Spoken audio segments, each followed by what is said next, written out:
Si es que no terminamos antes, no sé, pero voy a ver. Ya, la pregunta clásica, ¿se ve? Sí. Ya, la voy a poner en presentación y no sé si voy a empezar a grabar todavía, en verdad. Ya. Voy a recordar que el otro martes hay control del capítulo 4 y 5, ¿ya? Y ahí les voy a decir cuándo va a ser la recorrección del control 1, porque ya le entregué los controles a la ayudante correctora y me dijo que se supone que los va a tener para el fin de semana, ¿ya? Entonces se los llevaría el otro martes cuando den el otro control. Ahora, la pregunta son pocos, pero igual prefiero preguntarles a ustedes. ¿Quieren que les suba la pauta cuando les entregue la nota o se la subo ahora y después ustedes ven o les da lo mismo? Yo feliz ahora. Ya, la voy a subir después, eso sí, cuando termine, pero se las dejo arriba, entonces nadie se opone a que suba la pauta. Ya, bacán. No tengo idea cómo se pronuncia tu nombre, pero me dice que mejor. Ya, es que no la subo al tiro porque de repente hay gente que se pone como más ansiosa o tiene dudas y me dice, pucha, me fue mal, y en verdad cuando ves la nota es distinto. Pero se las voy a subir, ¿ya? Eso como con las cosas importantes, que no se les olvide que el otro martes les voy a hacer el control idealmente corto y les voy a mostrar certámenes antiguos, porque no sé si ya vieron que el certamen es al tiro, es el lunes 11, creo que es 11, a ver, déjenme ver. Sí, es lunes 11, entonces vamos a tener la ayudantía del control y ahí idealmente como darle tips, como pregunta al profe, generalmente mantiene el mismo formato de certamen, que es dividido en tres partes. Es, ya voy a empezar a grabar para los que puedan ver después. Denme un segundo para darme cuenta dónde. Recording in progress. Ya, el profe generalmente hace el mismo formato, que se divide en tres partes. Son 4 comentes al principio, que usualmente, no sé si esta vez lo vaya a mantener, él ya les dice que los comentes son falsos y ustedes solamente tienen que argumentar por qué, ¿ya? Después la segunda parte es un A, B y un C, pero con respecto al mismo tema, y lo mismo en la tercera pregunta es como A, B y C, o a veces incluso dos, ¿ya? Pero los comentes valen 10 puntos cada uno y las otras valen el 30 y 30. ¿Ya? Así que el otro martes les mostraría certámenes antiguos para que tengan una idea y en el fondo se enfoquen generalmente, a él le gusta como ciertos temas y todo, para que esos como que los tengan muy, muy claros, ¿ya? Así que va a ser una doble ayudantía de control y de ayuda para el certamen. Ya, siguen viendo la presentación, ¿verdad? Porque ahora parto con la ayudantía, que es el capítulo 4 y 5, que es lo que va a entrar para el control. Ya, el capítulo 4 habla del sistema monetario. El dinero, ya, ¿qué es? Como lo más básico, son activos con los cuales se pueden realizar transacciones con facilidad. Ya en Chile usamos el peso, en Estados Unidos el dólar, en Brasil el real y así, etcétera, con todos los países. Tiene tres funciones. La primera es que es depósito de valor y esto hace que nos permite en el fondo transferir el poder adquisitivo de hoy al futuro. O sea, por ejemplo, si trabajamos hoy y ganamos 100.000 pesos, podemos conservar ese dinero y gastarlo en el futuro, o cuando sea, pero en el fondo podemos guardarlo y después utilizarlo. Es una unidad de cuenta que en el fondo se unifica con todo el mercado. Ya yo puedo comparar porque las cosas tienen el mismo precio, o puedo darme cuenta cuando algo está caro o está barato, o puedo decir como la casa vale tanto, y como que todo el mundo puede hacerse una idea, porque es una unidad de cuenta universal. Y como última función es un medio de cambio, ya que está universalmente aceptado por todos. Al final es una convención de que tú aceptas un papel que en teoría no vale nada, pero por convención todos decimos que sí vale y con eso podemos hacer las típicas transacciones de bienes y servicios que funcionan en el mercado. Los tipos de dinero son dos. Está el fiduciario, que es el papel moneda en el fondo, que no tiene ningún valor en sí mismo. Es valor, o sea, tiene el valor porque alguien dice que vale. El Banco Central dice que esa es la moneda oficial y todos asumimos que es y ese es su valor, pero no en cuanto a su valor físico, o sea, un papel no vale nada. Antes, ahora no, pero antes los papeles eran así como literal de papel, lo metía ahí en la lavadora y quedaba hecho nada, porque eran de algodón, pero imposible. Ahora son de polímero, entonces ya sobreviven a la lavadora, pero en el fondo lo hago para ejemplificar que así de poco valía, no era nada. Y está el dinero mercancía, que ese sí tiene valor en sí mismo y es, no sé, como generalmente metales preciosos como el oro o como el diamante, que sí tiene un valor en sí mismo, pero que se dejó de usar porque era muy pesado, porque finalmente no podía uno andar trayendo como pedazos de oro para todas partes. ¿Ya? Ahora, de todos estos, ¿cuáles serían dinero? El efectivo sí o sí está clasificado como dinero, ya porque es los billetes, las monedas, como en el fondo todo lo que vendría siendo como dinero circulante, que está en la economía. Las tarjetas de débito en sí mismas no son dinero, porque en el fondo el valor que tienen es la plata que está en la cuenta corriente, lo que está depositado, bueno, o en la cuenta vista o en la cuenta de ahorro que tengan. Pero ese sí es el dinero, el que está en la cuenta, no la tarjeta de débito en sí misma. Eso es un plástico que en teoría no representa el dinero, sino lo que está moviendo. Los depósitos a la vista sí son dinero, ya estos están en la cuenta corriente, son de corto plazo, así que sí es totalmente dinero. Las tarjetas de crédito tampoco representan dinero, porque en el fondo representan un pago diferido.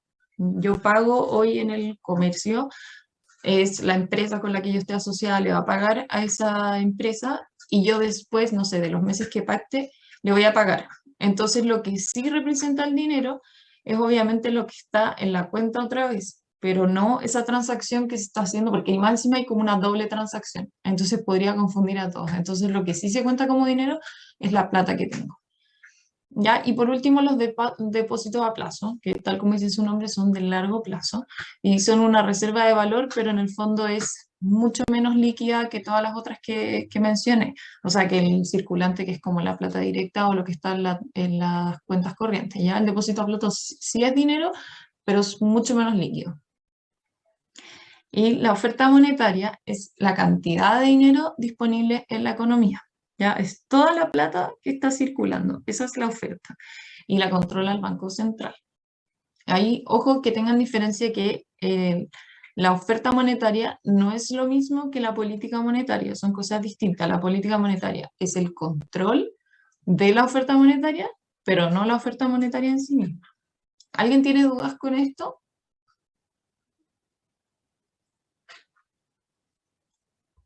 Alguien que me diga por el chat No, por yo todo último. bien. Oh, claro, Ya, para saber que no están hay vivos. forma. Ya, ahora el Banco Central. Ya, el Banco Central tiene un rol fundamental en todo lo que vayamos a estudiar, sobre todo en macroeconomía, porque va a ser clave para ayudar a la producción. Ya, o sea, de aquí para adelante todo tiene que ver con el PIB, todo lo que haga el Banco Central va a ser en función de que el país esté mejor. Da lo mismo si es para hacer que la economía se desacelere o aumente, pero siempre en pos de que la economía esté sana. ¿Ya? Y por lo mismo está separado del gobierno, para que no haya un conflicto de intereses, sino para que en el fondo ese poder de poder ayudar o no al país esté no en solo una mano. Ya, el control, en el fondo, ¿cómo controla la cantidad de dinero el Banco Central? Lo hace a través, bueno, de varias formas, pero una que es como la que más trabajamos en macroeconomía es la OMA, que son operaciones de mercado abierto. Ya el banco puede comprar o vender bonos del Estado y a través de ese tipo de operaciones puede aumentar o disminuir la oferta monetaria. Para que participen un poco y para ver si están entendiendo. Cuando el Banco Central vende bonos, ¿está aumentando o disminuyendo la oferta monetaria? Aumentándola. Ya, Cuando vende la está disminuyendo. Cuando Disminuyendo. compra la aumenta. sí, cuando vende, lo que hace es que recibe, en el fondo está capturando la plata de los bancos comerciales y la está guardando. Ya disminuye la oferta monetaria y cuando él compra, él está entregando la plata en circulación al resto de los bancos y los bancos comerciales la distribuyen para el resto de las personas en el fondo, ¿ya? Así que compra, aumenta la oferta monetaria y cuando vende disminuye la oferta monetaria. Después, ¿cómo se mide la cantidad de dinero? ¿Ya? Por medio de la cantidad de activos, en el fondo son cuántos activos hay en la economía. Estos activos se van a dividir en el M1, que es la cantidad de dinero en circulación, que van a ser los billetes y monedas, más los depósitos a la vista, ¿ya? Que son los fondos que están en las cuentas corrientes que les decía. Estaba muteando a alguien. Y se accede a través de esto por medio de cheques o las tarjetas de débito. ¿Ya? El M2 es la suma del M1 más los depósitos de plazo, que son ahorros a largo plazo. Y el M3 finalmente es la suma del M1, el M2, más depósitos en moneda extranjera, tenencia de bonos y las cuotas en fondos mutuos. ¿Ya? Esos son los tres, en el fondo, mediciones que se generan en la economía del dinero. Ya. Hay dos sistemas que utiliza el banco en el fondo para poder generar dinero. O sea, bueno, la primera no genera dinero, pero también es un sistema de reservas. Hay un sistema de reservas que es al 100%, que la oferta no varía en nada. En el fondo la gente solo pasa su dinero y el banco se la guarda. Entonces no hay una creación de dinero. Yo le paso 100 al banco y el banco mantiene esos 5, o sea, esos mismos 100 en reserva, en depósito en el fondo. Y todo lo contrario pasa con las reservas fraccionarias, que es muy importante, que es por la forma en la que se crea dinero y es un elemento para trabajar el Banco Central. El Banco Central reserva una proporción de los depósitos y con el resto va a jugar en el fondo con esa plata y va a crear más dinero al prestarle a otras personas. Les voy a compartir para dibujarles. No. Ya, ¿se ve la cosa de dibujo? Sí, clarito. Ya, bacán. Ya, déjenme. Ahí está. Ya. Entonces, vamos a ver el balance de un banco.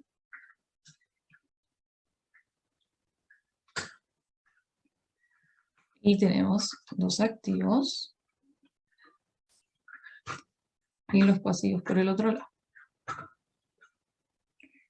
Ya, entonces vamos a tener las reservas, que es el porcentaje que se va a guardar el banco.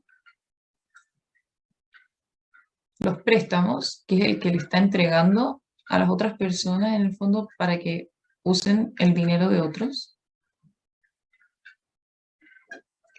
Y del otro lado tenemos los depósitos de la gente que está entregando su dinero para guardarlo. ¿Ya? Entonces, lo que hacen los bancos es que se dejan una proporción de, ya, yo entrego estos 1000.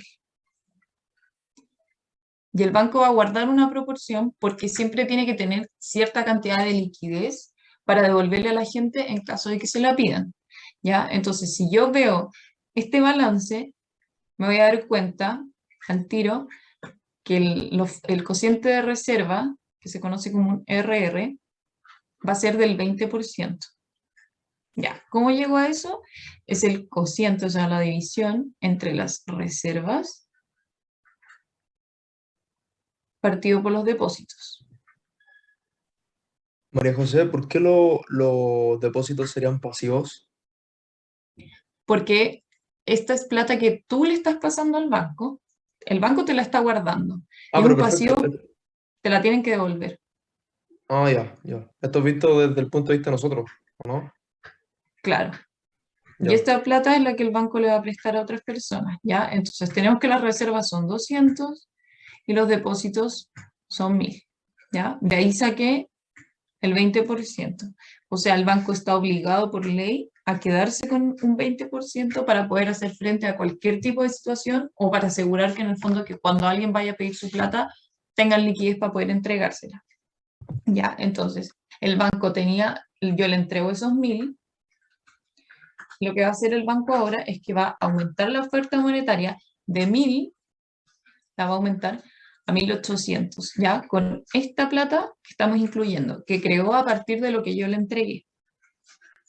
Antes eran 1.000, ahora lo aumenta a 1.800. Y lo va a hacer de forma infinita, con cada, en el fondo, cada plata que alguien más vuelva a guardar, ¿ya? Porque estos 800, ya va a venir alguien y los va a guardar. Entonces, de esos 800 vamos a pasar que ahora las reservas van a ser 160, porque son el 20% de esos 800.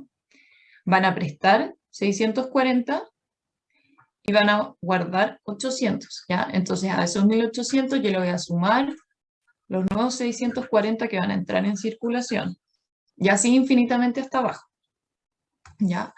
Pero lo infinito no llega para tanto.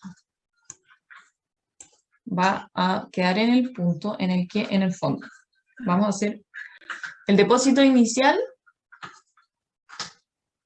con el que yo estaba jugando, van a ser 1.000, ¿ya? El primer préstamo, el préstamo 1, que hace el banco, es 1 menos el cociente de reserva y depósitos por los 1.000. El préstamo 2 van a ser 1 menos el cociente de reserva y depósitos, ahora elevado a 2, por los 1.000. Y al final se hace como una cuestión hasta el infinito, en la que vamos a llegar a que esta fórmula va a pasar a ser 1 dividido el cociente de reserva por los 1.000. ¿Ya? Esa es la cantidad máxima que va a llegar a, en el fondo, a crear el banco con la plata que está recibiendo. ¿Ya? Entonces tenemos que es 1 dividido los 0,2, porque eran los 20%, por los 1.000, nos va a quedar en que lo máximo que va a generar son 5.000, pero a su vez, con los 800 que prestó antes, de esos 800 después va a ser 4.000, y después de los 640 que va a entregar va a ser 3.000, y así, en el fondo, infinitas combinaciones de todos los depósitos que hace la gente. ¿Ya? ¿Alguien tiene dudas de cómo se crea el dinero? Todo claro. Una consulta, ¿cómo se llamaba el 20%? El 20, ahora lo voy a ver, para que quede claro. Se los Ya, voy a mostrar en la presentación de nuevo. ya. Dame un segundo para volver a la presentación. Ya, se ve la presentación, ¿verdad? Sí, Importante que no se confundan en que la creación de dinero, ya por parte del sistema bancario, va a aumentar la liquidez de la economía, no la riqueza. El banco está creando plata, pero está creando plata que en el fondo no hay un respaldo, ya yo le estoy prestando la plata de otra persona, no es que se esté produciendo, nadie produjo esos 800 más que tiramos a la economía en el fondo. Si bien alguien me los prestó, pero yo se los tengo que devolver.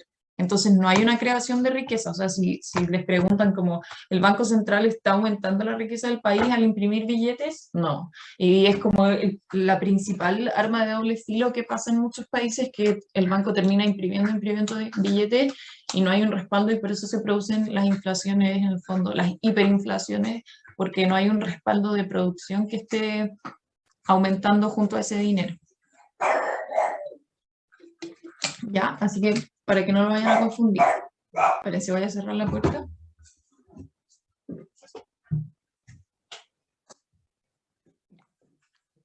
Y ahora viene lo de... Ya. Este es un modelo, ¿ya? El modelo de oferta monetaria, y en el fondo va a depender de 3 variables que son exógenas, ¿ya? Que son la base monetaria, y la base monetaria es la cantidad total de todo el dinero que tienen las personas, pero en forma de efectivo, ¿ya? Ese efectivo lo vamos a identificar con una C mayúscula de circulante. Y además, el dinero que tienen en forma de reservas en sus cuentas, ya como los depósitos a la vista o eso, en forma de R, ¿ya? Y además lo que le entregan a los bancos. C, que es el circulante, más la R de las reservas, ¿ya? Eso hace la base monetaria. Y eso lo va a controlar el Banco Central. El RR es el cociente entre las reservas y los depósitos. Ya es la proporción que va a guardar el banco en sus reservas y que no puede tocar ese dinero. ¿Ya? Ese sí o sí lo tiene que guardar. Y el CR va a ser el cociente entre el efectivo y los depósitos, o sea, en el fondo es el diferencial. Si es que yo tengo un cociente de reserva de 20%, el cociente de efectivo va a ser el 80%, ¿ya? Se ve de esa forma. Y el cociente entre efectivo y depósitos es la cantidad de efectivo que tiene la gente en proporción a las tenencias de los depósitos a la vista. O sea, va a ser el C partido por el D. Ahora se los voy a mostrar. ¿Ya? Esas tres variables, de ellas va a depender la oferta monetaria. ¿Ya? Es súper importante que entiendan eso. Voy a graficarles cómo en el fondo encontramos la oferta monetaria en función de estas tres variables. Ya, ahora deberían ver de nuevo la pantalla de dibujo.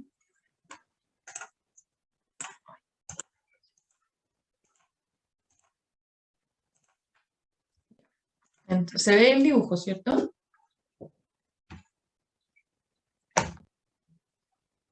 ¿Alguien que me diga para saber si estoy dibujando o no? No, Sí, se ve la sí. pantalla blanca.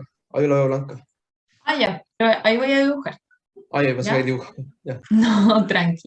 Ya, entonces, lo que vamos a hacer, ya, la base monetaria, nuestra base monetaria, era, no, perdón. Ah, no, sí. Oh, no, voy a partir de antes, perdón. Ay, ¿por qué esto no me deja? Ya no me deja borrar. Oye, María Vamos a José, partir. una pregunta Sí, rápida. dale. Esta reserva fraccional y todo esto que estamos viendo, ¿esto lo hace el Banco Central o los bancos comunes y corrientes? No, todo el Banco Central. Ah, El ya, único que tiene el poder de hacer, o sea, se distribuye la plata al final, llega a los bancos comerciales, pero el que manda todo esto siempre es el Banco Central. ya, perfecto. Ya, entonces, lo primero que de lo que vamos a hablar en el fondo es, ay, ahora me funciona, broma. Ya, la oferta monetaria. La oferta monetaria es una M, siempre se va a representar con una M mayúscula porque viene de money, que es dinero, ¿ya? Así que M para la oferta monetaria para que no se les olvide por si acaso les aparece de esa forma, ¿ya? La oferta monetaria, entonces, va a ser el circulante más los depósitos, ¿ya?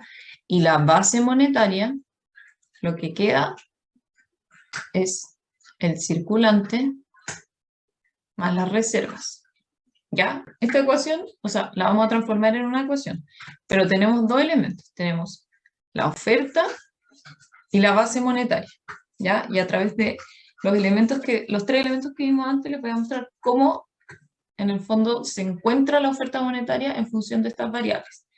Ya, vamos a dividir por un D conveniente en el fondo como para poder hacer más parecidos los términos. Ya en el fondo quiero que se parezcan. Entonces voy a agregarles una D de forma conveniente para que estén parecidos. Ya, entonces voy a bajar acá, voy a dejar el MB, va a ser igual al circulante partido por D más D partido por D partido por C partido por D más R partido por D. ¿Ya?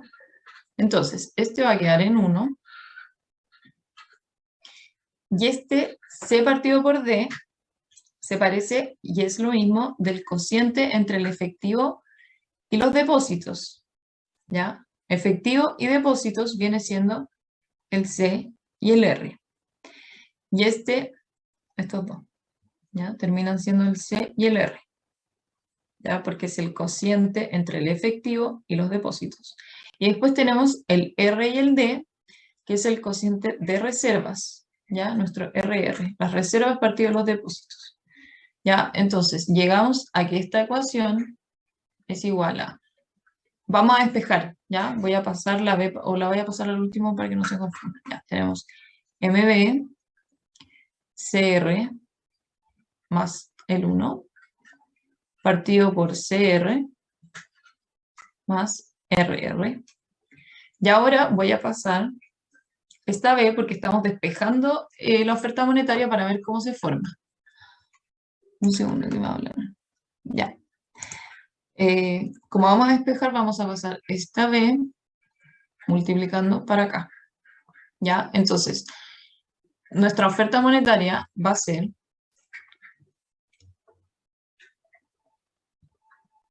todo esto. Nuestra oferta monetaria va a ser esto, que parece muy raro, por la base monetaria. Y esto que tenemos acá, nos vamos a dar cuenta que es el factor de proporcionalidad. ¿Ya? En la oferta monetaria va a ser proporcional a la base monetaria. O sea, si aumenta la oferta monetaria, o sea, si aumenta la base monetaria, va a aumentar sí o sí la oferta monetaria. ¿Ya? Y este de acá va a ser el factor de esta proporcionalidad, ¿ya? De esta relación proporcional que tienen. Y esto, todo este enredo, termina siendo una M minúscula, que es el multiplicador del dinero, ¿ya? Sé que es un poco enredado, pero cuando lean el libro, o quizás si es que ven la ayudantía de nuevo, van a entender como, en el fondo, esto lo que despejé es solamente fórmula, ¿ya? Como que no tiene más análisis que ser una fórmula, y darse cuenta que están las tres variables aquí, o sea, tenemos la oferta monetaria en función del multiplicador del dinero, que incluye el cociente de reservas, o sea, el cociente de reservas y el cociente de depósitos, y la base monetaria, ¿ya?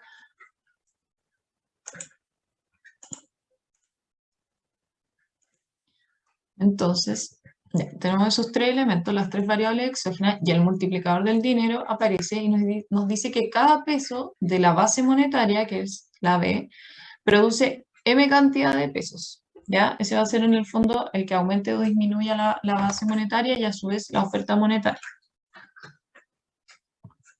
¿Y cómo va a variar la oferta? Va a variar proporcional, obviamente, a la base monetaria. Entonces, si aumenta la base monetaria, aumenta la oferta monetaria, y a su vez, a menor cociente de reservas, más préstamos, esto va a elevar el multiplicador monetario y va a aumentar la oferta monetaria, ¿ya?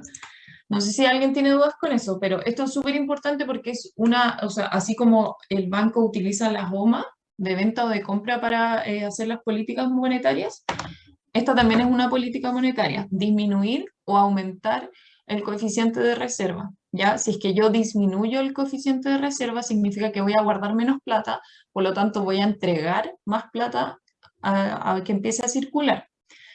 Y si es que lo aumento, o sea, si digo que voy a guardar más plata, si ya no guardo un 20% y guardo un 50%, voy a estar entregando a circulación mucho menos dinero, ¿ya? Entonces, a mayor cociente de depósitos, también va a aumentar la base monetaria y también va a aumentar la oferta monetaria. Deme un segundo. Fuera. No, fuera.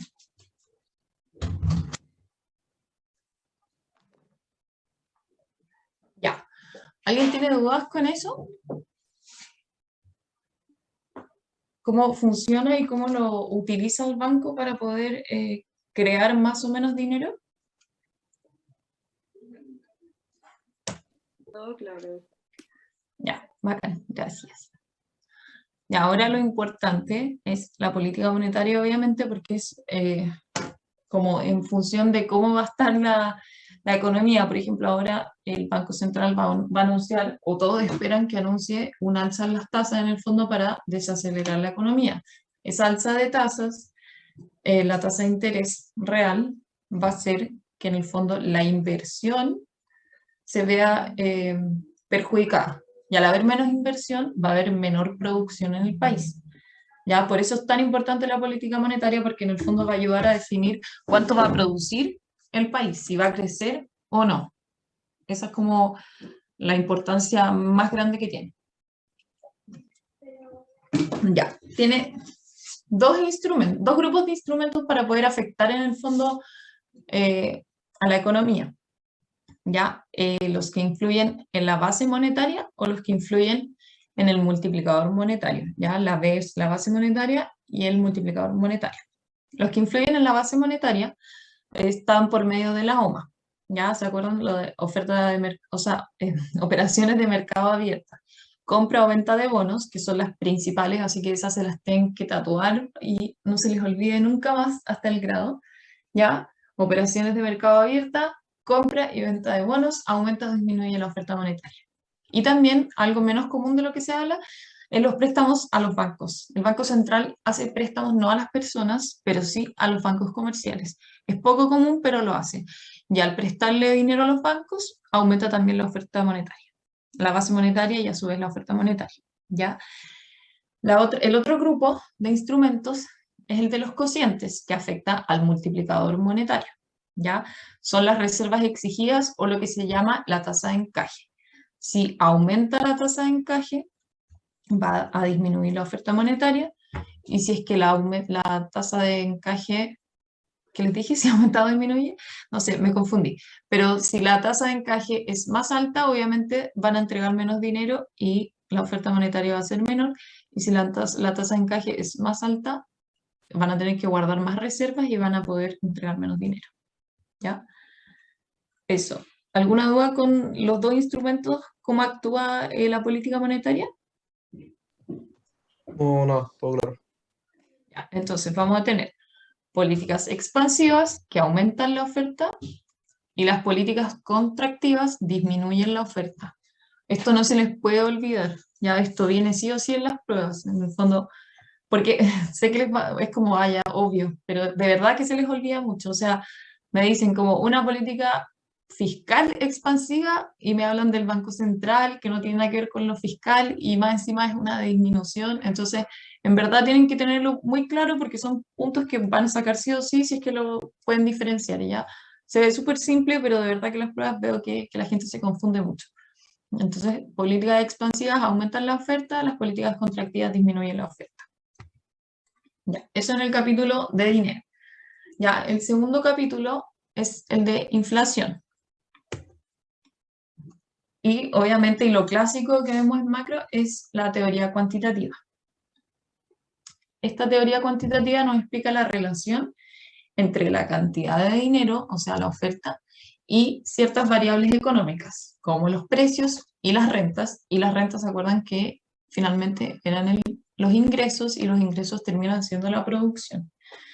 Ya, entonces, toda esta como teoría parte de la idea de que la gente tiene dinero para gastar en comprar estos bienes y servicios, ¿ya? Cuanto más dinero necesita la gente para poder realizar este tipo de transacciones, más dinero tiene.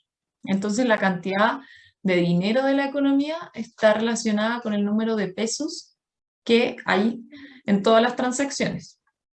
Y por eso están todos estos elementos, ¿ya?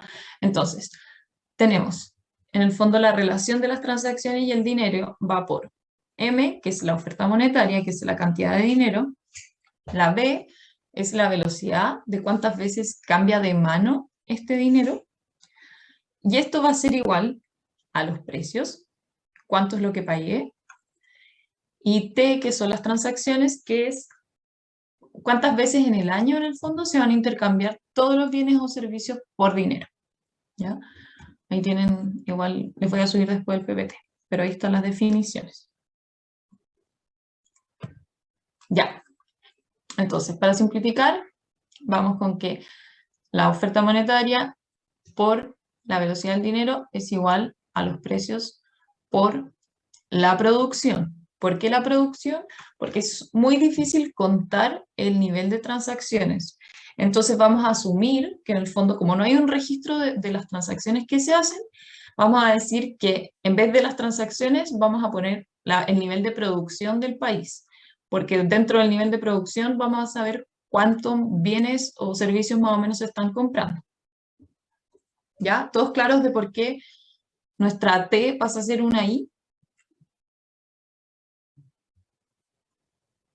Voy a asumir que sí. Y después, para hacer otra simplificación más todavía, vamos a decir que la velocidad se mantiene constante, ¿ya? Entonces, voy a volver a dibujarles.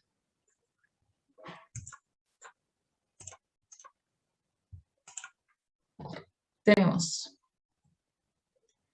la oferta monetaria por la velocidad que está constante es igual a P por I, ¿ya? Tenemos esta constante, así que no la tomamos en cuenta, o no es que no la tomemos en cuenta, pero no va a influir, ¿ya? O sea, podría ser un 1, da lo mismo. Pero, entonces vamos a tener que la oferta monetaria, la cantidad de dinero, va a estar definida por el nivel de precios, que va a ser P, por la producción. Pero sabemos, y ojo que esto es muy importante, sabemos que la producción en el largo plazo está definida por los factores, ¿ya? Entonces la producción también la subimos constante, porque no podemos hacer nada para cambiarla. O sea, en el largo plazo nuestra producción siempre va a ser un número fijo, porque no va a poder producir más el país por su capacidad de los factores productivos. Entonces nos va a quedar que la oferta monetaria va a estar en función del nivel de precios.